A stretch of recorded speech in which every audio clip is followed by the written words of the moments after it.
The alarm clock screamed at 4:30 a.m., but I was already awake. I'd been staring at the ceiling for 20 minutes, my mind running through code sequences and data structures like a broken record. Sarah rolled over, her back to me now, the distance between us feeling wider than the few inches of mattress space. She'd stopped asking why I came to bed so late, stopped mentioning the cold dinners waiting in the microwave. By 5:15, I was already at my desk in the Manchester office tower, the city still dark below. The security guard, Tony, would nod at me with a mixture of respect and pity. "Another early one, eh, Michael?" he'd say, and I'd force a smile, pretending this was a choice rather than an obsession. 9 years. 9 years of this ritual, and I could count on one hand the mornings. I'd slept past 6. While my colleagues stumbled in around 9 with their coffee shop lattes and weekend stories, I'd already been deep in spreadsheets for hours. They saw dedication. I felt desperation. The data optimization project started as a side task. Reynolds threw it my way during a particularly brutal quarterly review. "See what you can do with logistics inefficiencies," he'd said, barely looking up from his phone. "Nothing fancy, just clean up the mess from the Manchester depot." But as I dug deeper into the numbers, patterns emerged that made my pulse quicken. This wasn't just about cleaning up a mess. This was about revolutionizing everything. 8 months of 18-hour days followed. I'd arrive before the cleaning crew finished and leave after they'd started again. My marriage strained under the weight of missed dinners, forgotten anniversaries, and conversations that started with, "I know you're busy, but..." Sarah's patience wore thin like ice under spring sun, cracking slowly, then all at once. The funeral was a Tuesday. Dad had been sick for months, but I'd convinced myself there'd be time later, time to visit, time to talk, time to be the son he deserved. Instead, I sat in my cubicle writing algorithms while he drew his last breath 50 miles away. Sarah went alone, wearing black and carrying tissues for tears I should have been there to shed. "He understood," she said when she came home, her voice hollow.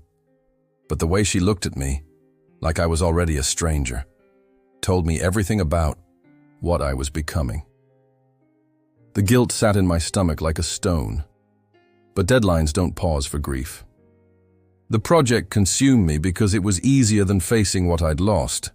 My model could predict shipping delays with 94% accuracy, optimize routes to cut fuel costs by 40%, and reduce customer complaints by half.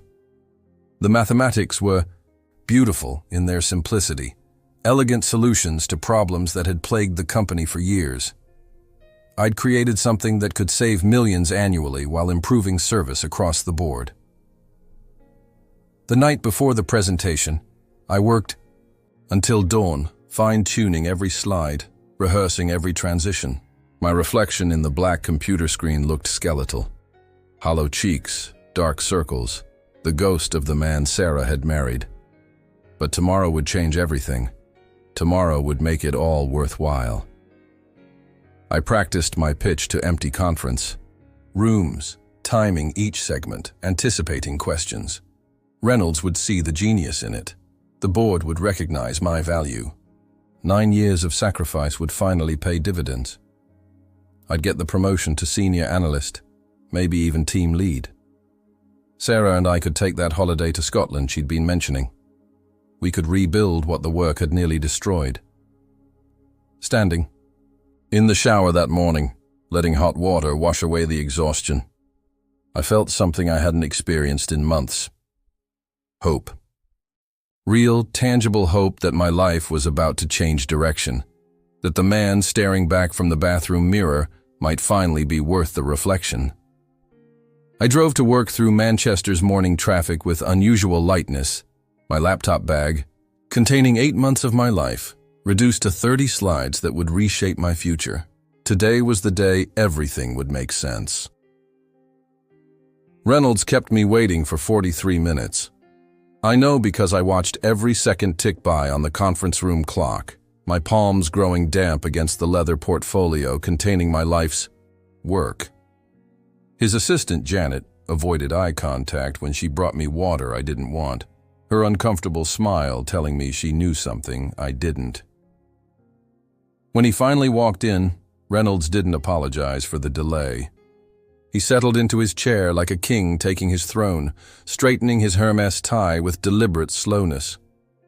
"Michael," he said, my name sounding foreign in his mouth, "show me what you've got." I launched into my presentation with the passion of a man defending his future. Each slide built upon the last, revealing the elegant architecture of a system that could transform how we moved goods across the UK.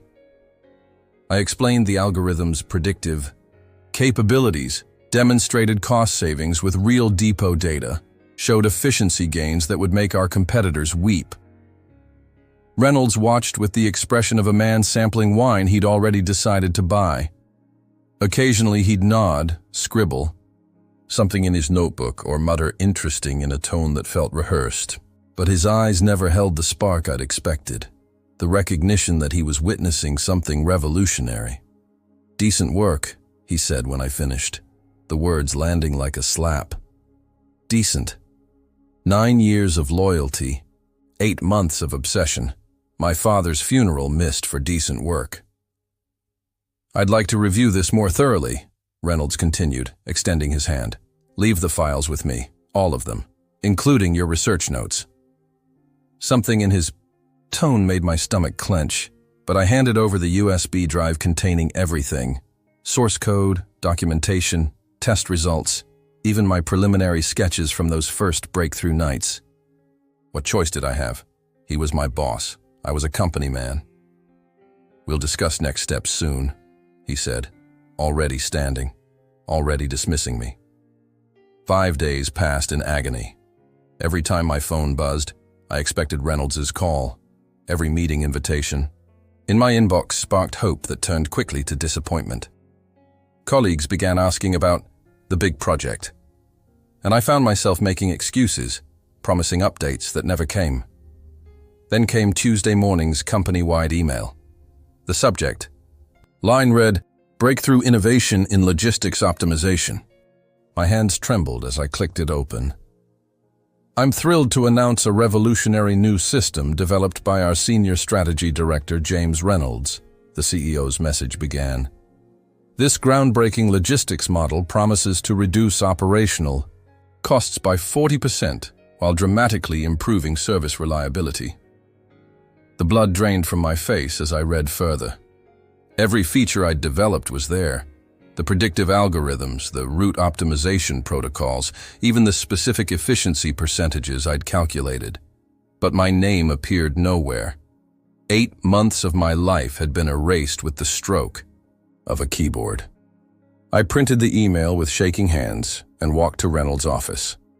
Janet wasn't at her desk to stop me. I found him behind his mahogany desk, reading congratulations messages on his computer screen, a satisfied smile playing at his lips. "You son of a bitch," I said, my voice barely above a whisper. He looked up slowly, that smile never wavering. "Michael, come in. Shut the door." "That's my work, my algorithm, my research." Reynolds leaned back in his leather chair, fingers steepled like he was about to deliver a sermon. "Is it? Because I seem to recall you developing it on company time, using company resources, for a company project I assigned you. You assigned me to clean up logistics inefficiencies. I created something completely different, which you did while employed here. Everything you create belongs to us." He opened his desk drawer and pulled out a manila envelope. "Including your employment contract, which I've decided to terminate. Effective immediately." The world tilted. "You're firing me?" "Restructuring. Your position has been eliminated." He slid the envelope across the desk. "No severance, given the circumstances. Clean out your desk by 5. I stared at the termination letter, words blurring through sudden tears I refused to let fall. 9 years. My father's funeral, my marriage hanging by threads, all for this moment. standing in Reynolds' office while he stole my future and smiled about it. "That's how the real world works, Michael," he said, his voice taking on a lecturing tone. "If you wanted fair treatment, you should have stayed in university. This is business." I folded the letter carefully, slipped it into my jacket pocket. "You think you've won?" "I know I have." Reynolds was already turning back to his computer. "Janet will escort you out when you're ready." Walking back to my cubicle felt like a funeral march. Colleagues pretended not to stare as I packed 9 years into 2 cardboard boxes. Family photos, a coffee mug Sarah gave me for our anniversary, the stress ball from my first promotion. Everything else belonged to them now, apparently. The security guard Tony was waiting by the elevators when I finished. "Sorry about this, Michael," he whispered as we rode down together. "Always thought you were one of the good ones." Standing on the Manchester pavement with my boxes, watching people hurry past to lives that still made sense, I felt something crack inside my chest. Not just my heart, though that was broken too. Something deeper. The part of me that believed in fairness, in loyalty, in working hard and being rewarded. That man died on the sidewalk outside our office building. What remained was someone harder, someone angrier, someone who finally understood that the rules I'd been following were written by people like Reynolds for people like me to lose by. Sarah found me on the kitchen floor at 3 a.m, my back against the refrigerator, surrounded by empty beer bottles and crumpled job applications. She didn't say anything at first, just sat down beside me on the cold tiles, her silk pajamas a stark contrast to my 2-day-old clothes. "Talk to me," she whispered, her hand finding mine in the darkness. But how could I explain the rage that felt like acid in my veins? How could I tell her that every time I closed my eyes, I saw Reynolds' smug face, heard his condescending voice explaining how the real world worked?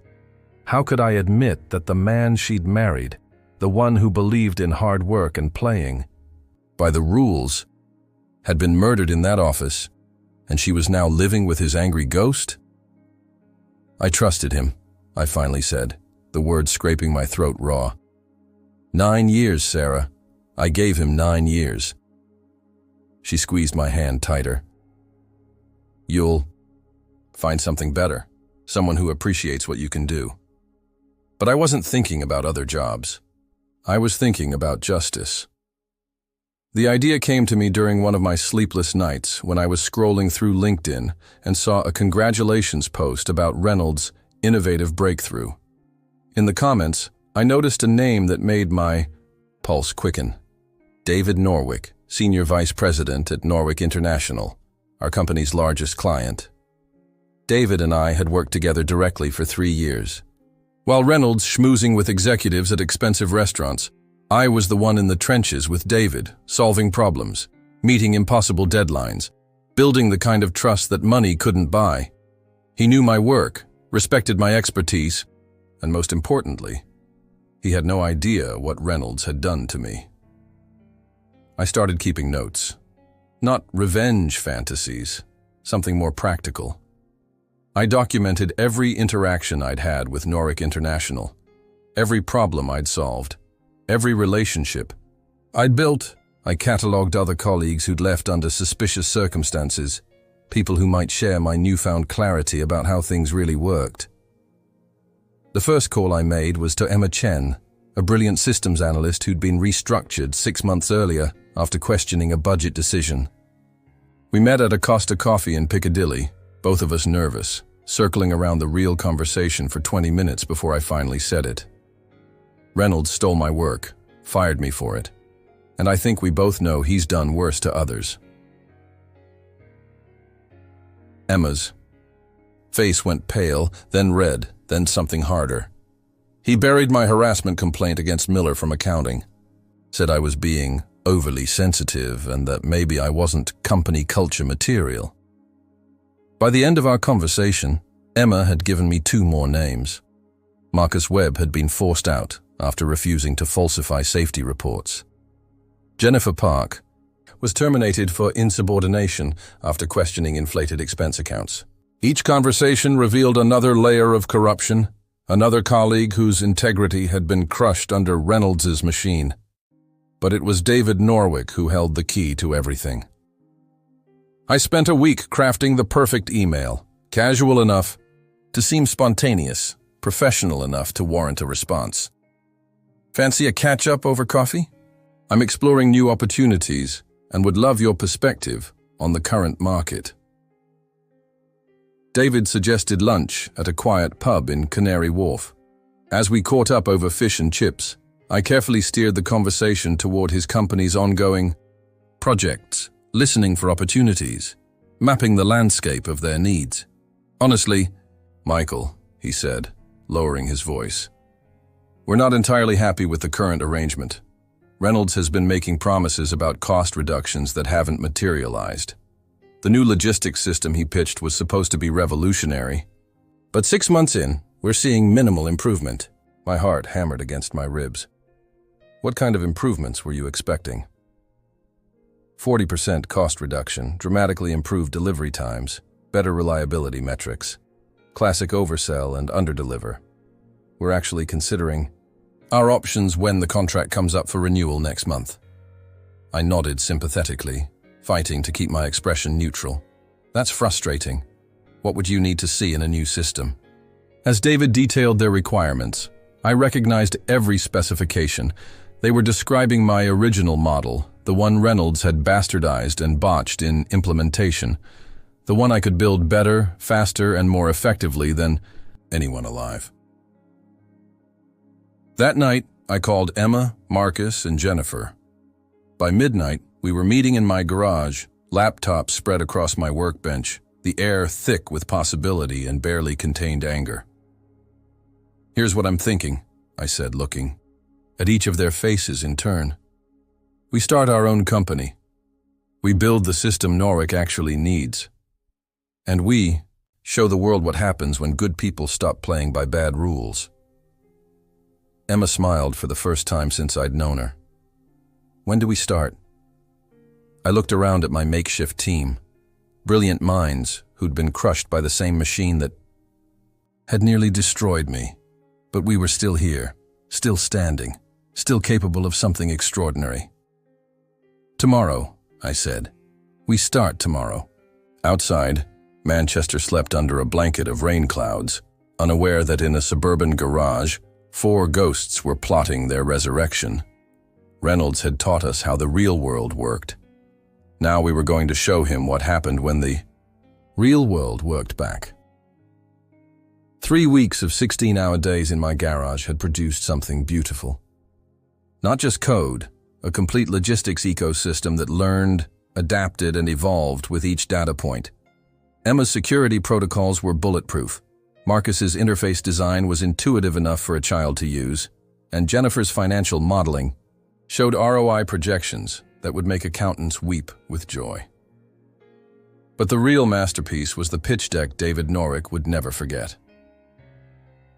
We met on a Thursday morning in a conference room overlooking the Thames.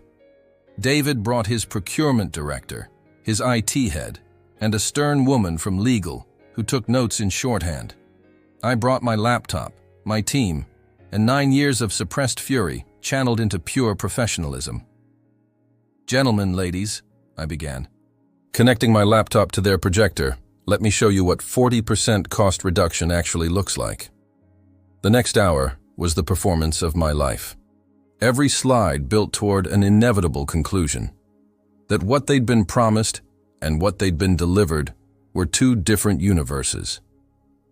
I demonstrated our system using their actual shipping data, routes, volumes, seasonal fluctuations, all transformed into savings so substantial that David's procurement director asked me to repeat the numbers.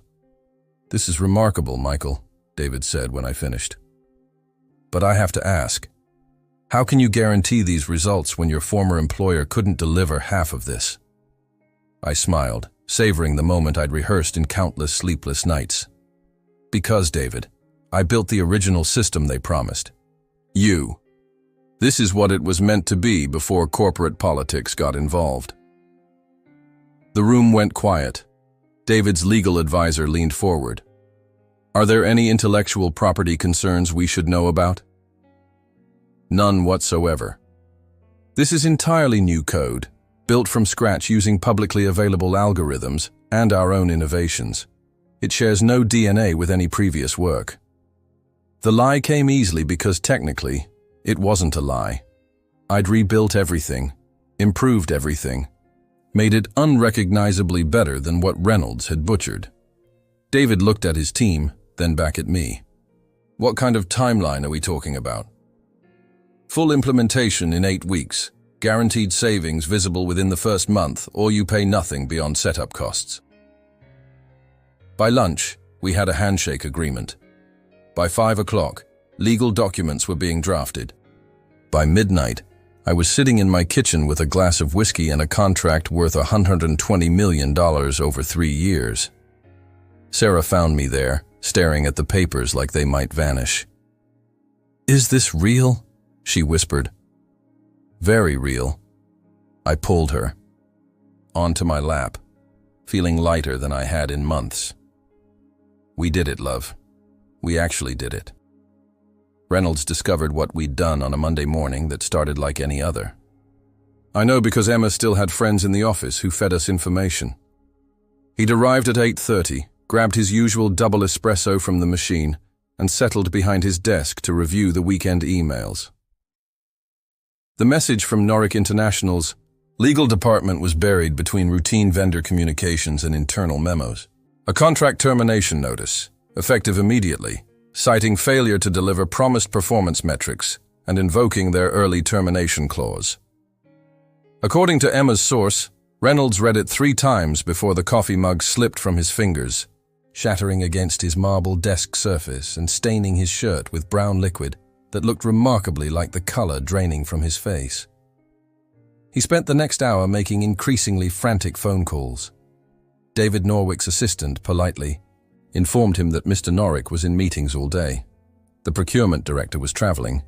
The IT head was unavailable. Even the receptionist seemed to have developed selective hearing when it came to his calls. By noon, Reynolds had discovered our company registration.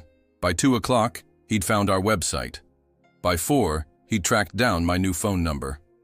I was in a client meeting when my mobile buzzed. The number made me smile.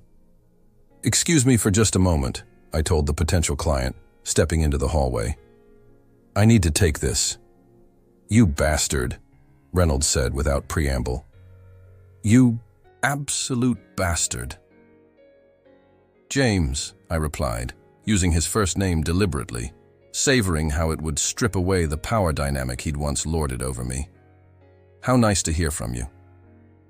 What did you tell them? What lies did you spread to steal my client?" "Your client?" I laughed, genuinely amused. "Interesting choice of words. I seem to recall you explaining that everything belongs to the company. Surely that includes client relationships." Silence on the other end, then heavy breathing. That spoke of barely contained rage. "I showed them results, James. Real results. The kind your stolen system apparently couldn't deliver." I walked to the window, looking out over Manchester's skyline. "You taught me how the real world works, remember? Well, congratulations. I learned. This isn't over. Actually, it is. And James, good luck with your next client pitch. I'm sure they'll be very impressed when they discover what happened to your last guarantee." I ended the call and stood there for a moment, feeling something I hadn't experienced in years. Justice. Not revenge, which would have tasted bitter. Justice, which tasted like freedom. When I returned to the meeting, our potential client, a mid-sized distribution company, asked what had made me smile so widely. I told them I'd just received confirmation that our biggest competitor had lost their major account. "Market confidence is everything in this business," I explained, "and right now, confidence is flowing in our direction." By the end of the week, we'd signed 3 new clients. Word traveled fast in the logistics world, especially bad news about failed implementations. Reynolds' company found itself explaining not just one lost contract, but a pattern of overpromising that suddenly looked very suspicious to everyone else. That Friday night, my team gathered in my garage one last time, not to plot or plan, but to celebrate. We'd outgrown the space anyway. Monday, we'd be moving into proper offices in the city center, with actual desks and a coffee machine that didn't require percussive maintenance. To second chances, Emma raised her glass of champagne. To building something better, Marcus added. To proving that good work still matters, Jennifer contributed. I raised my own glass, looking at the faces of people who'd trusted me with their futures when I'd barely trusted myself with my own. To learning that sometimes the best revenge is simply being better than the bastards who tried to break you. Outside, Manchester hummed with Friday night energy. People heading home to families, to pubs, to lives they'd chosen rather than lives that had been chosen for them. For the first time in a decade, I was one of them. 6 months later, I barely recognized the man who'd once begged for Reynolds's approval. Our office in central Manchester buzzed with the energy of 23 employees who actually believed in what they were building.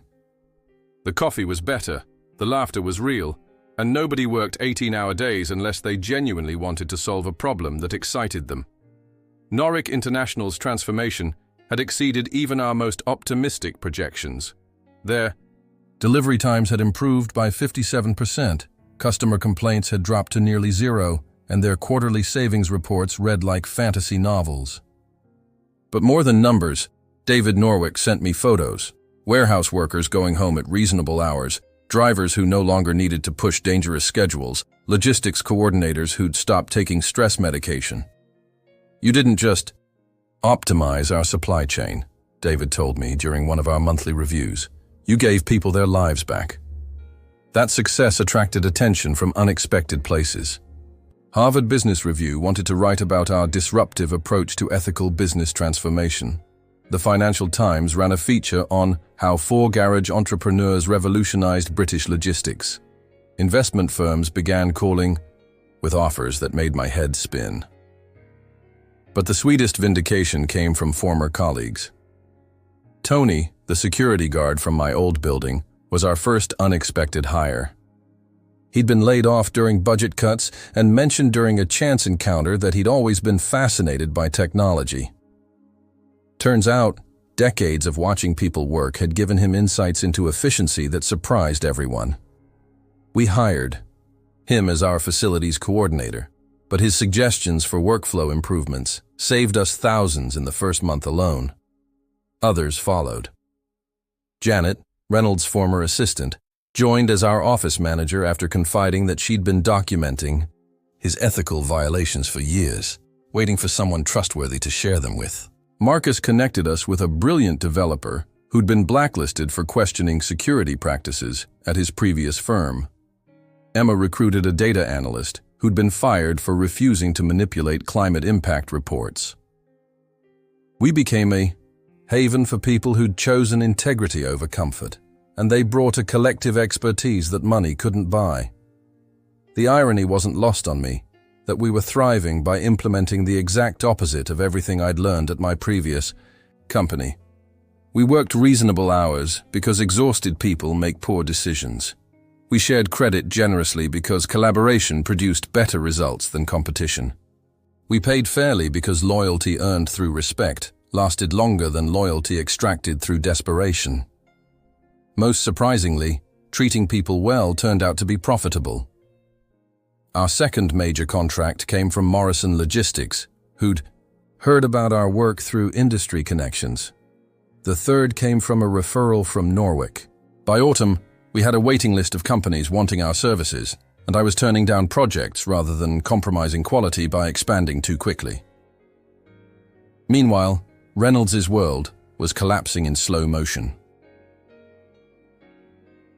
The Norwich contract loss had triggered a domino effect. Other clients began scrutinizing their arrangements more carefully, asking uncomfortable questions about promised improvements that hadn't materialized. A pattern emerged of oversold solutions and underdelivered results that painted a picture of systematic deception. The scandal broke in November, splashed across the business pages of The Guardian under the headline, "Logistics Giant Under Investigation for Financial Irregularities." The article detailed how Reynolds had been inflating cost savings projections, billing clients for services never rendered, and using creative accounting to hide the gaps between promises and performance. But it was the human cost that made the story resonate. Former employees came forward with stories of harassment, discrimination, and retaliation. Janet's documentation proved invaluable. Years of emails, meeting notes, and recorded conversations that painted a portrait of a toxic culture rotting from the head down. The investigation revealed that Reynolds had been skimming money from training budgets, billing personal expenses to client accounts, and maintaining a slush fund for entertaining regulators who might ask awkward questions. The company's board, faced with potential criminal charges and a stock price in freefall, acted with the same loyalty Reynolds had shown his employees. He was terminated on a Tuesday morning, escorted from the building by security while news cameras captured every humiliating step. I felt no satisfaction watching the footage on the evening news. The man being led away in handcuffs wasn't the powerful figure who'd once intimidated me. He was a pathetic creature who'd built his success on other people's backs and couldn't understand why it all fell apart when those people stopped carrying him. Sarah squeezed my hand as we watched together on our sofa. "Do you feel vindicated?" I considered the question carefully. "I feel free," I said finally. For years I thought success meant impressing people like him. Now I know it means building something that can survive without destroying the people who create it. Our company had grown beyond anything I'd imagined in those desperate garage sessions. We'd opened a second office in Edinburgh, were exploring opportunities in Dublin, and had been approached by a German consortium interested in licensing our systems for European markets. But the real measure of our success wasn't in contracts or revenue projections. It was in the wedding invitation from Marcus, who'd met his future wife during a training session we'd funded. It was in Emma's excitement about the first vacation she'd taken in 5 years. It was in Jennifer's decision to adopt a child, confident that her job provided the stability and support to be the parent she wanted to be. We'd proven that building something better wasn't just possible, it was profitable, sustainable, and deeply satisfying in ways that grinding people into dust for quarterly reports could never be. Reynolds had taught me that loyalty was weakness, that ethics were luxury, and that survival required sacrificing others before they sacrificed you. But his greatest lesson was unintentional, showing me exactly the kind of leader I never wanted to become. Standing in our bustling office on a Friday afternoon, watching talented people collaborate on solutions that would improve thousands of lives, I realized I'd finally found something worth dedicating 18-hour days to. The difference was, now I was choosing when to work them, and for reasons that let me sleep peacefully when I finally went home. I was locking up the office late one evening in December when I caught my reflection in the darkened window overlooking the Manchester skyline. For a moment, I didn't recognize the man staring back. Gone were the hollow cheeks and desperate eyes of the person who'd once lived on energy drinks and fear. This version of me looked rested, confident, almost amused by something only he understood. Sarah had been right when she'd told me I looked different. Not just physically, though the stress lines had faded and I'd gained back the weight that months of anxiety had stripped away. The change ran deeper, like I'd shed a skin that had never quite fit properly. The office around me hummed with the quiet satisfaction of work well done. Emma's computer displayed code that would prevent cyber attacks on 3 different logistics networks. Marcus's whiteboard showed user interface designs that would make complex shipping routes as simple as ordering coffee. Jennifer's desk held contracts that would provide stable employment for dozens more people by spring. But it wasn't the business success that made me pause in front of that window. It was the realization that I'd become someone I actually respected. The man who'd worked for Reynolds had been desperate for approval, willing to sacrifice anything, family, health, principles, for the promise of recognition that never came. He'd measured his worth in hours worked rather than problems solved, in sacrifices made rather than value created. He'd been so focused on climbing a ladder that he'd never questioned whether it was leaning against the right wall. That man had died in a sterile office building 18 months ago, murdered by a termination letter and a stolen algorithm. What emerged from his ashes was someone who understood that real strength came from lifting others up, not stepping on them. Someone who'd learned that loyalty earned through respect lasted longer than loyalty extracted through fear. My phone buzzed with a text from David Norwick. "Quarterly results are extraordinary. My board wants to discuss expanding our partnership to European operations. Dinner next week to celebrate?" I smiled, remembering when such a message would have sent me into a panic of preparation and self-doubt. Now it felt like a natural conversation between equals who'd built something valuable together. Another message followed, this one from Tony. "Grandson got into university studying computer science. Says he wants to work for a company like ours. Someday. Thank you for showing him what ethical business looks like." That one made me pause longer. We'd become more than a successful company. We'd become an example. Young people were watching our story, learning that it was possible to succeed without compromising your soul. Former colleagues were using our model to build their own ethical enterprises. Competitors were being forced to treat their employees better simply because talent was flowing toward companies that offered respect, along with salaries. I thought about Reynolds, probably spending his Friday night with lawyers and accountants, trying to salvage whatever remained of his reputation. The criminal charges had been dropped in exchange for financial restitution, but his career was finished. No board would trust him with their company, no investor would back his ventures, no talented person would risk their future on his leadership. But I felt no satisfaction in his downfall. Revenge would have required me to engineer his destruction, to plot his failure, to derive pleasure from his pain. Instead, justice had unfolded naturally, the inevitable consequence of choices made over years, of a character revealed under pressure, of a system that eventually corrected itself when enough people refused to participate in its corruption. What I felt instead was gratitude. Gratitude for the betrayal that had forced me to discover who I really was. Gratitude for the team that had trusted me when I'd barely trusted myself. Gratitude for the second chance to build something that aligned with my values rather than contradicted them. Sarah appeared in the reflection beside me, her keycard giving her after-hours access to the office she'd helped design. "Working late again?" she asked, but her tone held affection rather than accusation. "Just thinking," I said, turning to embrace her. "About how strange life is. A year and a half ago, I thought I was a failure. Now I'm wondering if getting fired was the best thing that ever happened to me."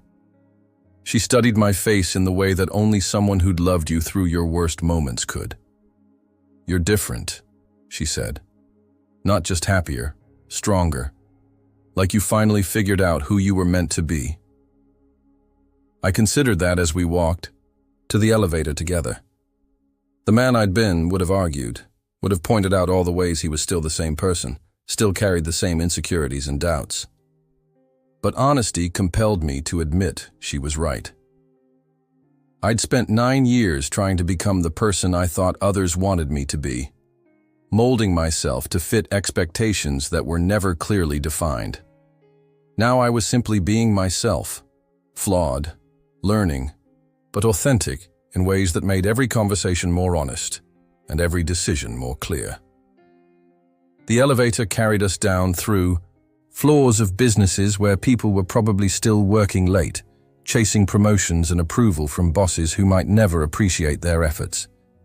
I wanted to tell them all that there was another way, that they didn't have to choose between success and integrity, between ambition and humanity. But they'd have to discover that for themselves, just as I had. As we stepped into the Manchester evening, I realized the most important lesson Reynolds had taught me wasn't about business, or competition or survival. It was about choice. Every moment, we choose who we want to be. We choose whether to build others up or tear them down. We choose whether to lead with fear or inspire with vision. We choose whether to extract value from the world or add value to it. For 9 years, I'd made those choices unconsciously, defaulting to whatever seemed expected or required. Now, I made them deliberately, guided by principles that had emerged from the ashes of my former life. Walking hand in hand with Sarah through the city that had witnessed both my destruction and resurrection, I felt something I'd never experienced during all those years of grinding ambition. Peace. Not the peace of someone who'd given up, but the peace of someone who'd finally found his way home. The man in the mirror wasn't perfect. He still made mistakes, still struggled with doubt, still had moments of anger at the unfairness of the world. But he was real, and he was mine, and he was building something that would outlast any quarterly report or performance review.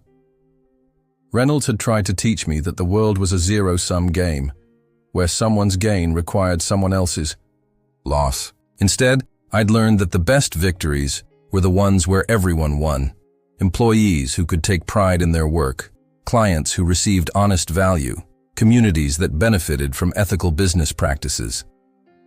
Standing beneath the Manchester stars, I finally understood what success actually meant. The ability to look at yourself in any mirror at any time and feel proud of the reflection staring back.